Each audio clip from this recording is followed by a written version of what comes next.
Со механизација и работници од јавното комунално предпријатие Водна кула, општина Зрновци ги почна активностите за расчистување на земјените насипи и околината на пристапните патишта.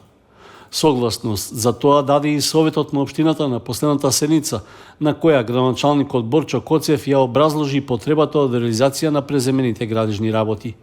Беше истакнато дека сообраќајниците се користат не само за патничките и други моторни возила, туку и за земјоделската механизација, но и за спортување и рекреација на граѓаните, кои најчесто пешачат или возат велосипеди. Пред една недела почна расчистувањето и уредувањето на банкините на влезот во Зрновци од правец на Кочани, а од почетокот на оваа недела механизацијата и работниците се ангажирани и на влезот на регионалниот патен правец од кај Лески и Виница.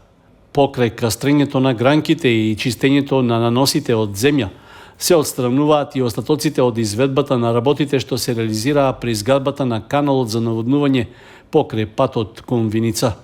Целта на преземените активности што ги реализира општина Зрновци е да се зголеми прегледноста и безбедноста за сите учесници во сообраќајот.